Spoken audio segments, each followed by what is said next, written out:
Assalamualaikum warahmatullahi wabarakatuh. Hai para pencinta catur dan para catur mania, selamat datang kembali di Legenda Catur Dunia. Kembali lagi kawan-kawan di seri partai dari Magician from Riga, Mikhail Tal.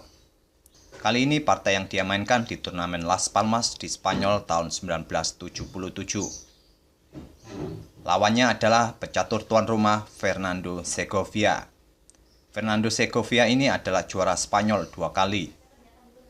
Ini adalah pertemuan mereka yang ketiga kawan-kawan, jika di dua pertemuan sebelumnya pada tahun 1966 dan 1975 Mikhail Tal selalu menang. Apakah kali ini Segovia mampu membalas Mikhail Tal? Kita langsung saja cek permainannya. Di sini Mikhail Tal memegang hitam, Segovia memegang putih mengawali permainan dengan pion D4, dibalas Mikhail Tal pion D6, pion C4, dan pion E5. Tahukah kawan-kawan nama pembukaan yang dimainkan Mikhail Tal ini? Ini adalah red defense atau red opening. Dan apabila kawan-kawan bermain dengan putih dan menemui diagram seperti ini, kira-kira langkah terbaik apa yang mesti diperbuat putih kawan-kawan? Apakah putih melanjutkan dengan variasi pion pukul pion? Hitam tetap akan melanjutkan pion pukul pion. Dan apabila terjadi pertukaran menteri, sebetulnya di variasi ini putih tidak mendapatkan kompensasi apapun, selain mendapatkan hitam tidak mempunyai kesempatan rokade lagi. Tapi di permainan aslinya kawan-kawan, di sini Segovia memainkan pion D5, tidak memukul pion hitam E5. Mikhail Tal melanjutkan pengembangan gajah E7, putih melanjutkan kuda C3, kuda F6, pion E4, mencegah hitam untuk mendorong pionnya di lajur E, dan Mikhail Tal pun rokade pendek. Segovia melanjutkan gajah D3, kuda hitam D7, gajah putih ke E3, dan pion C6 lanjut Mikhail Tal. Langsung menantang pion pusat putih untuk merusak strukturnya, sekaligus berkeinginan untuk membuka lajur C ke depannya. Segovia melanjutkan pion H3, langkah preventif untuk mencegah kuda ke petak G4 untuk menyerang gajah putih petak gelap. Karena dilihat dari diagram seperti ini kawan-kawan, gajah putih petak gelap ini jauh lebih kuat daripada gajah putih petak terang. Karena gajah putih petak terang diagonalnya sudah tertutup oleh para pionnya sendiri. Oke, kita lanjut langkah berikutnya. Oleh Mikhail Tal memainkan pion A6 untuk mempersiapkan pion di lajur B didorong ke depan, dan kuda putih ke E2 lanjut Segovia mempersiapkan diri untuk rokade pendek. Mikhail Tal melanjutkan pion pukul pion, dipukul balik dengan pion C. Sekarang lajur C sudah terbuka. Mikhail Tal melanjutkan pion B5, Segovia rokade pendek, kuda hitam ke C5 memberi tekanan pada gajah petak terang D3. Di sini Segovia tidak memindahkan gajahnya, memilih kuda ke G3. Seperti yang saya bilang tadi kawan-kawan, apabila hitam memutuskan untuk pukul gajah di D3, ini merupakan kerugian bagi hitam. Karena gajah petak terang putih ini adalah gajah yang cukup lemah. Begitu juga di posisi putih, apabila putih di posisi seperti ini pukul kuda hitam di C5, tentu merugikan bagi putih. Oke, kita lanjut ke langkah berikutnya kawan-kawan. Oleh Mikhail Tal melangkahkan gajah ke D7 melanjutkan pengembangan perwiranya. Tapi coba kita mundur sejenak kawan-kawan. Pada posisi seperti ini ada langkah atau variasi yang cukup menarik kawan-kawan yang ditawarkan atau direkomendasikan oleh Stockfish, yaitu hitam bisa memainkan kuda pukul pion E4, selanjutnya dipukul balik dengan kuda putih. Hitam bisa melanjutkan kuda pukul kuda, gajah pukul kuda, dan kelanjutan langkah berikutnya dari hitam adalah pion F4. Inilah variasi yang ditawarkan atau direkomendasikan oleh Stockfish. Jika kelanjutan putih melanjutkan dengan pion F3, pion pukul gajah, pion pukul pion. Walaupun variasi ini terlihat masih cukup seimbang, tapi hitam akan mempunyai kelebihan sepasang gajah. Dalam permainan yang cukup terbuka, tentu ini menguntungkan bagi hitam. Kita lanjut ke langkah aslinya kawan-kawan. Di posisi seperti ini Mikhail Tal memainkan gajah ke D7. Segovia melanjutkan gajahnya ke C2. pion B4 lanjut Mikhail Tal mengancam kuda, kuda mundur ke E2, dan beteng ke C8 lanjut Mikhail Tal, menempatkan posisi betengnya di lajur yang sudah terbuka. Dalam posisi seperti ini, Segovia melanjutkan langkah yang cukup agresif di sayap raja dengan pion F4. Mungkin langkah terbaik atau langkah yang cukup kuat adalah menteri ke D2, tapi Segovia memilih memainkan pionnya di F4 untuk merusak struktur pion pusat hitam. Mikhail Tal melanjutkan gajahnya ke B5 dan pion A4, balas Segovia mengancam gajah. Mikhail Tal mendorong pionnya ke B3, juga mengancam gajah. Pion A pukul gajah hitam dan pion B pukul gajah putih. Menteri putih pukul pion.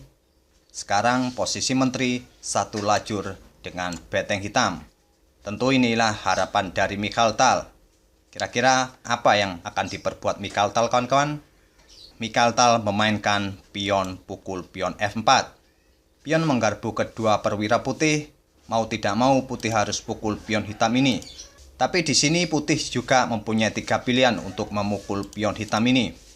Dengan gajah, dengan kuda, ataupun dengan beteng.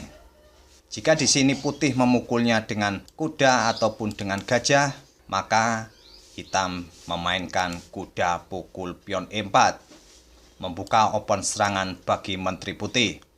Di variasi ini, hitam akan unggul 1 pion. Tapi di permainan aslinya, kawan-kawan, Segovia memilih pukul pion dengan beteng untuk melindungi pionnya di E4. Mikhail Tal tetap memainkan open serangannya. Dia tidak pukul pion yang ada di E4 ini, melainkan melangkahkan kudanya ke E6. Kuda mengancam beteng. Sekaligus open serangan bagi menteri putih oleh beteng hitam. Kita sudah di langkah ke-19, kawan-kawan, dan kita sudah temui momen-momen yang cukup kritikal di permainan kali ini. Dan di posisi seperti ini, kawan-kawan, cukup menarik apabila kawan-kawan menganalisanya menggunakan 3 engine sekaligus. Bisa menggunakan Leela Chess0, Stockfish, maupun Komodo. Pada posisi seperti ini, Leela Chess0 dan Komodo menyarankan putih untuk pukul beteng. Untuk melakukan pertukaran menteri mendapatkan beteng dan kuda hitam. Sedangkan Stockfish menyarankan menteri putih ke petak D3. Kira-kira langkah apa yang akan dipilih oleh Segovia, kawan-kawan? Apakah menteri pukul beteng atau menteri ke D3? Segovia memilih menteri pukul beteng. Menteri pukul menteri, pion pukul kuda. Mikhail Tal pun melanjutkan pion A pukul pion B.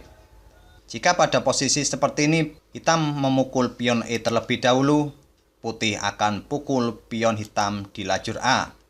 Sehingga nantinya putih akan mempunyai pas pion di sayap menteri yang cukup berbahaya.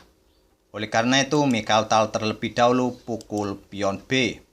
Segovia melanjutkan betengnya ke A7 mengincar gajah E7. Mikhail Tal pukul pion E6. Kenapa Mikhail Tal tidak mencoba mempertahankan gajahnya ini? Karena hitam tidak akan mungkin lagi bisa mempertahankan gajahnya ini, kawan-kawan. Coba kita lihat dengan variasi menteri pukul pion E6. Putih akan melangkahkan kuda ke D4. Jika menteri hitam bergeser ke E5, kuda akan melompat ke C6, menggarpu gajah serta menteri. Gajah pun akan tetap jatuh. Dan satu variasi lagi, apabila hitam membackupnya dengan beteng di E8, kuda putih akan lompat ke F5.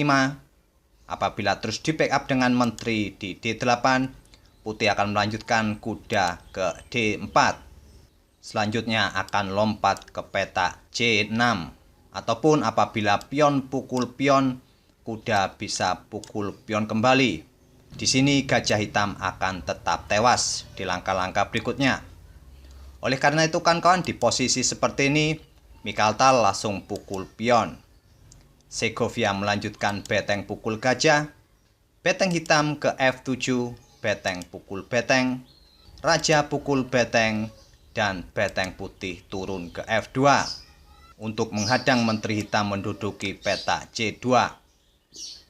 Mikhail Tal menggeser menterinya ke C4, memberi tekanan pada pion E4. Segovia mengamankan rajanya ke H2, Raja Hitam ke E8 menghindari pakuan dari Beteng Putih, dan kuda ke D4. Lanjut Segovia menutup ancaman pada pion E4-nya. Mikhail Tal melanjutkan raja ke D7, Beteng ke C2 mengancam menteri, menteri ke B4, kuda ke C6, menteri ke B3 mengincar beteng serta gajah. Kira-kira dalam pakuan atau sergapan menteri hitam ini, langkah terbaik apa yang mesti putih lanjutkan untuk mempertahankan kedua perwiranya ini? Segovia menunjukkan langkah terbaiknya dengan kuda ke B8 skak, raja ke E8, beteng ke C8 skak, raja ke F7, dan gajah ke D4 melindungi pionnya. Mikhail Tal melanjutkan pion E5 mengancam gajah, beteng putih ke C7 skak, raja ke G6, gajah mundur ke C3 menghindari ancaman dari pion hitam, dan pion H5. Lanjut Mikhail Tal bersiap untuk mendorong kembali ke peta H4 di langkah-langkah berikutnya. Namun Mikhail Tal tidak diberi kesempatan memainkan pionnya di sayap raja. Putih melanjutkan kuda ke D7 menantang kuda hitam. Mikhail Tal tidak meladeni permainan kuda putih, melangkahkan kudanya ke E8. Padahal di posisi seperti ini, kuda pukul kuda merupakan pilihan terbaik di posisi seperti ini, tapi Mikhail Tal memainkan kudanya ke E8. Segovia melanjutkan kudanya ke F8 skak. Di sini Raja Hitam mempunyai 3 peta untuk menghindari skak dari kuda putih, yaitu peta H6, F6 maupun peta G5. Apabila di sini raja bergeser ke H6, gajah putih ke D2 skak hanya bisa ditutup dengan pion G5 dan beteng ke H7 skak mat. Di sini Mikhail Tal memainkan rajanya ke F6. Segovia melanjutkan kuda pukul pion skak, raja ke G5, gajah ke D2 skak, raja ke H4 tidak memukul kuda. Apabila raja pukul kuda, pion G4 skak, raja ke H4, dan kuda ke G6 skak mat. Mikhail Tal lebih memilih menggeser rajanya ke H4, tidak memukul kuda. Dan akhirnya Segovia memberikan pukulan telak bagi Mikhail Tal dengan pion G3 skak. Di posisi seperti ini, Mikhail Tal menyerah. Apabila permainan dilanjutkan dengan raja pukul kuda ataupun menteri pukul pion, menteri akan dipukul balik oleh kuda, kuda hitam pukul beteng, dan kuda ke G6 skak mat. Oleh karena itu kawan-kawan, di posisi seperti ini setelah Segovia memainkan pion G3 skak, Mikhail Tal menyerah. Dan akhirnya pun Fernando Segovia bisa membalas 2 kekalahan sebelumnya. Coba kita kembali ke momen yang cukup krusial kawan-kawan, yaitu di langkah ke-19. Pada posisi seperti ini, Mikhail Tal membuka open serangan dengan kuda ke E6, memberikan ancaman bagi menteri putih serta ancaman bagi beteng putih. Dan di posisi seperti ini, Segovia memilih mengorbankan menterinya pukul beteng. Akhirnya dengan pengorbanan menterinya, Segovia mampu memenangkan permainan ini, mengalahkan Mikhail Tal di langkah ke-39. Itulah kawan-kawan permainan dari Fernando Segovia saat mengalahkan Mikhail Tal dengan permainan pengorbanan menterinya. Terima kasih telah menyaksikan video kali ini. Sampai bertemu di video-video berikutnya. Wassalamualaikum warahmatullahi wabarakatuh.